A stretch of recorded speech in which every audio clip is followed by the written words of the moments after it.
Bienvenidos a Nocturnal Susurros. La lluvia caía sobre el cementerio de Valverde, como si el cielo llorara, algo que aún no había sucedido. Entre las tumbas podridas, una mujer yacía en el suelo, empapada, con el pecho marcado por un símbolo tallado a cuchillo, una letra B, grabada con rabia. Tenía los labios cosidos con hilo negro, y un cuervo picoteaba suavemente la tierra a su lado. Cuando era niña, los cuervos la protegían. Ahora, cantaban por ella. Valverde era un pueblo pequeño, silencioso, y aunque muchos habían escuchado de él, pocos sabían que allí vivía un culto, uno antiguo, una comunidad religiosa encabezada por la pastora, una mujer de túnicas blancas, sonrisa de mármol y manos ensangrentadas. En su iglesia no se rezaba con palabras, sino con sacrificios. Niños eran entrenados para no llorar. Los rezos se hacían de rodillas sobre clavos, y los pecados se lavaban con sangre. Celeste vivió 15 años allí, como prisionera, como creyente, como ofrenda. Nadie sabe cómo escapó. Solo se dice que una noche, la pastora entró a su habitación para marcarla, como hacían antes de los rituales, y Celeste le arrancó un ojo con los dientes. Desde entonces desapareció, y los cuerpos comenzaron a aparecer, uno por uno, todos exmiembros del culto, muertos de formas rituales, lenguas arrancadas, dientes disueltos en ácido, pies cosidos entre sí como castigo por haber pisado tierra impura. Celeste no huía, Celeste cazaba. En medio de la investigación apareció Mateo, un forense retirado. Su hija había desaparecido en Valverde años atrás. Nunca se recuperó, hasta que vio una de las víctimas, y en sus manos, un anillo que había sido de su hija. Mateo no buscaba justicia, solo quería saber qué pasó, así que siguió las huellas, y se topó con ella. Una mujer con la mirada vacía y un tatuaje nuevo en el cuello. 3 cuervos entrelazados. Ella solo dijo: ¿quieres respuestas? Ayúdame a matarlos a todos. Y lo hizo. Las pistas los guiaron al bosque más denso, más podrido, donde hallaron un nuevo templo, subterráneo, tatuado de símbolos, donde los cuerpos eran ofrecidos no a Dios, sino a El Coro, una entidad hecha de voces, un demonio alimentado por gritos humanos. Los devotos creían que al morir en dolor, sus almas formarían un himno que los haría eternos, pero Celeste no creía en la eternidad, solo en el dolor, y esa noche dejó que El Coro la devorara, con veneno. El fuego envolvió el templo, los cuerpos gritaban, y entre los gritos se escuchaba una voz familiar, femenina, llena de eco, llena de ira. Era Celeste. No murió. Se volvió parte del coro, la única que cantaba con rabia, y su canción aún suena en las paredes, en los árboles, en los cuervos. Dicen que si entras al bosque de Valverde, no oyes el viento, sino un canto lleno de odio y venganza. Dicen que ella aún está ahí, cosiéndose los labios, esperando al próximo pecador, porque el dolor no limpia. El dolor graba tu nombre, en el himno de los cuervos.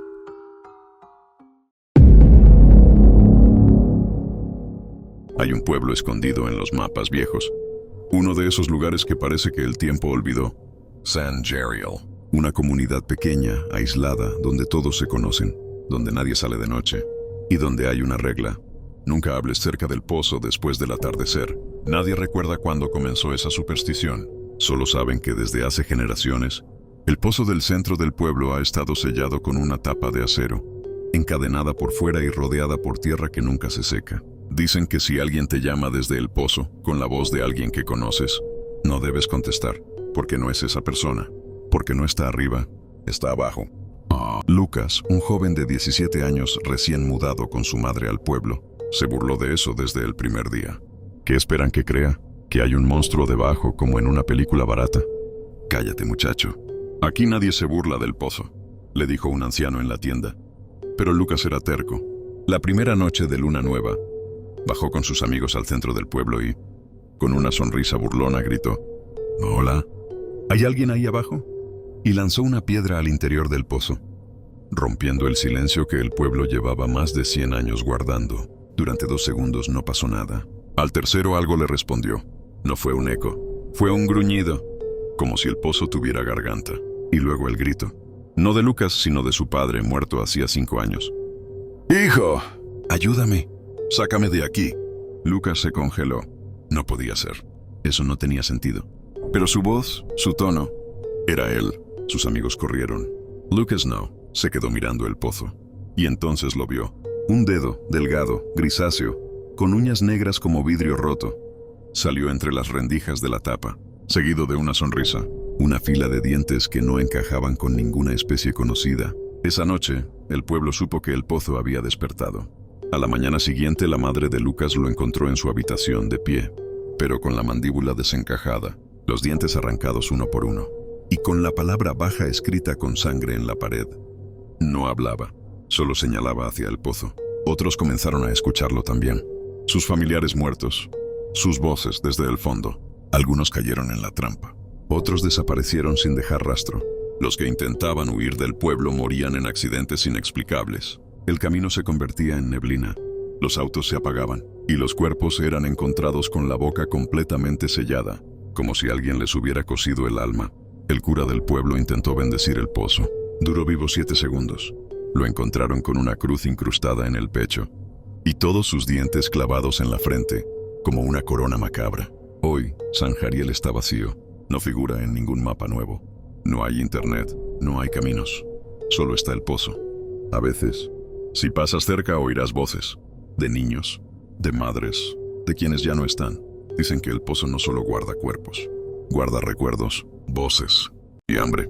Dicen que si alguien responde, se abre. Dicen que una vez al año el pozo deja salir algo y necesita otra voz para sellarse de nuevo. ¿Tú qué harías?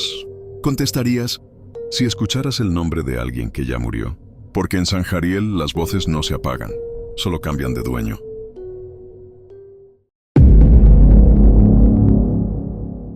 Todo comenzó con un hilo en Internet. Un usuario anónimo compartió una dirección web, elcuartoblanco.net. Decía que si entrabas entre la 1 y las 3:00 de la madrugada, podías ver el otro lado. Nadie lo tomaba en serio, hasta que empezaron a desaparecer personas. Camila, estudiante de medicina forense, encontró la página por casualidad en su cuarto. Una noche de insomnio. La pantalla se puso en negro y luego apareció un solo botón: entrar. Al hacer clic, la cámara de su computadora se encendió sola. La pantalla mostró una habitación vacía, completamente blanca. Paredes, techo, piso, incluso el aire parecía estático. Y en el centro había una silla. En la pantalla apareció un texto: si ves la silla moverse, no apartes la mirada. Camila se rió. Pensó que era arte experimental o un juego. Pero entonces, la silla se movió. Ligeramente. Luego más.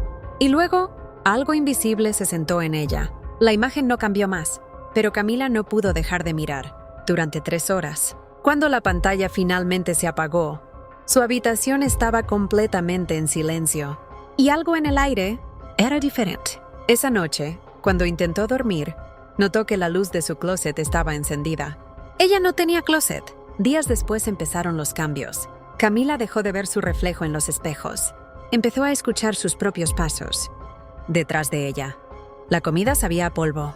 Las personas en su entorno comenzaron a olvidar su nombre. Lo peor vino cuando trató de apagar la computadora. No importaba qué hiciera, siempre que la encendía, la página del cuarto blanco volvía. Y cada vez que lo hacía, la habitación era menos blanca. Primero aparecieron manchas, luego grietas, y finalmente algo en la pared. Ya estás adentro. Una noche desapareció. Su cuarto estaba intacto, sus cosas en orden. Pero en su escritorio solo había una nota escrita a mano: no mires directamente a la silla. No importa lo que escuches. Hoy la página ya no existe.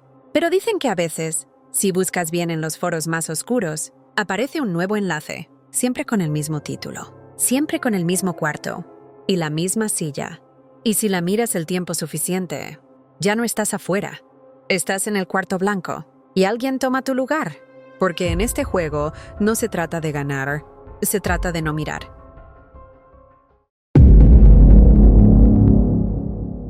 Aquel cine llevaba más de 20 años cerrado. Cine Arcadia, decía el cartel oxidado. Las letras colgaban como dientes podridos. Nadie sabía por qué cerró de un día para otro. Pero esa noche las luces volvieron a encenderse. Iván, fanático del terror clásico, lo notó al pasar. La marquesina brillaba con un nombre extraño. Función final, solo una entrada. Le pareció una campaña de terror inmersiva. Amaba ese tipo de cosas. Y el letrero iluminado parecía susurrar. Ven solo. Entró. El vestíbulo olía a humedad y película quemada. Una mujer sin rostro, con guantes negros, le dio el boleto. No dijo nada. Solo le señaló la sala 7. Al entrar, Iván notó que solo había una butaca ocupada, la suya. El resto estaban cubiertas con sábanas manchadas. El proyector arrancó solo. La película comenzó sin introducción. Una sala de cine, un hombre sentado, mirando una pantalla, exactamente como Iván. La cámara se acercaba lentamente a su rostro. Era su rostro, mismo abrigo, misma forma de sentarse. Y de pronto, el hombre en la pantalla giró la cabeza y lo miró directo. Iván parpadeó, y estaba en otro lugar. Ya no estaba en su butaca, estaba en la película. El suelo era de cemento, las paredes de piel, y el único sonido era el de algo arrastrándose entre los asientos. Corrió entre pasillos de celuloide colgante. Las películas se movían como serpientes, y las pantallas proyectaban escenas diferentes. Personas siendo desolladas vivas, niños llorando con los ojos cosidos, actores gritando pero sin voz. Intentó gritar, pero su boca ya no estaba. Una figura con bata de proyección apareció. Era un hombre de más de 2 metros. Tenía una lámpara por cabeza y proyectaba imágenes horribles sobre las paredes. Se acercó lentamente. En sus manos cargaba una caja con rollos de película manchados de sangre. Toda historia necesita sufrimiento real, dijo la figura, y tú serás el actor principal. Iván fue arrastrado a un cuarto de edición. Le abrieron el pecho, le sacaron el corazón, lo colocaron en una lata de película. Sus gritos quedaron grabados. Su rostro fue arrancado, fotograma por fotograma. Cada escena mostraba un momento de su vida, pero con finales diferentes. En uno su madre lo apuñalaba, en otro él se devoraba a sí mismo frente al espejo, y en todos moría. En el mundo real nadie volvió a ver a Iván, pero algunos aseguran que si vas al Cine Arcadia en Luna Nueva, se enciende la marquesina con el mismo anuncio. Función final, solo una entrada, y que si entras, la película comienza desde el principio, y el protagonista cambia. Siempre eres tú, porque en esa sala, el cine no se ve, se sufre.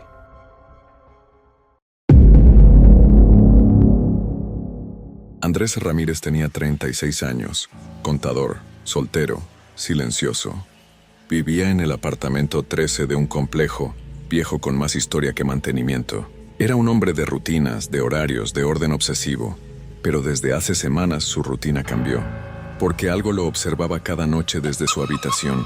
Todo comenzó de forma sutil, luces que parpadeaban a las 3:03 am, ruidos como pasos sobre la alfombra, aunque vivía solo, y esa sensación pegajosa en la espalda, como si una mirada invisible le lamiera la nuca.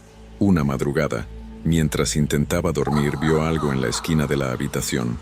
Una silueta, delgada, femenina, tan negra que parecía absorber la oscuridad misma, inmóvil, silenciosa, observándolo. Pensó que era una alucinación, hasta que la sombra inclinó la cabeza lentamente, y en su oído escuchó un susurro rasposo, como garras en una pizarra. No me mires, o verás cómo morirás. A partir de esa noche, cada madrugada a la misma hora, la figura aparecía. No importaba si dormía, si las luces estaban encendidas o si cerraba los ojos. Siempre la misma presencia, más cerca, más nítida, más real. Andrés comenzó a perder el juicio. Intentó grabarla con su celular, pero cada vez que lo hacía el archivo quedaba en blanco. O peor, solo se escuchaba la respiración de alguien más en su espalda. Puso cámaras, trampas de movimiento. Una vez dejó harina en el suelo. Al día siguiente, no había huellas, solo marcas de dedos. Desde el techo, una noche, decidió no dormir. Encendió todas las luces, cerró puertas y ventanas. Se preparó con un cuchillo y una botella de whisky. A las 3:03 am, las luces explotaron una por una, y la figura apareció a medio metro de su cama. Era más alta de lo que recordaba. La piel parecía hecha de humo coagulado. No tenía ojos, pero sentía su mirada. Y luego habló. Tu miedo me alimentó, pero tu curiosidad me abrió la puerta. Andrés intentó apuñalarla, pero su brazo se detuvo solo. No por miedo, sino porque ya no le respondía. La sombra alzó su mano, y los dedos comenzaron a estirarse, largos, delgados, afilados. Uno a uno, se clavaron en el pecho de Andrés. No cortaban, abrían, como si su carne se separara por voluntad propia, como si su cuerpo quisiera ser abierto. Andrés gritó, pero su voz salió distorsionada, como si no fuera suya. La sombra metió la mano dentro de su pecho y sacó algo oscuro, palpitante. Mira, así se ve tu alma cuando nadie te quiere. Lo lanzó contra la pared y lo vio a sí mismo, desde fuera, colgado, desnudo, abierto, como un cuadro grotesco. A la mañana siguiente el apartamento estaba vacío. No había sangre, no había cuerpo, solo una pared escrita con letras torcidas hechas con uñas: la habitación ahora me pertenece. Desde entonces, todo inquilino nuevo del 13 sufre pesadillas iguales. Sombra femenina, 3 y 3 AM. Susurros. Algunos se mudan, otros desaparecen, y hay quienes gritan mientras duermen. Gritan que la sombra les está mostrando su muerte. No mires la esquina de tu habitación esta noche, porque si ella te ve, ya no tendrás buenas noches.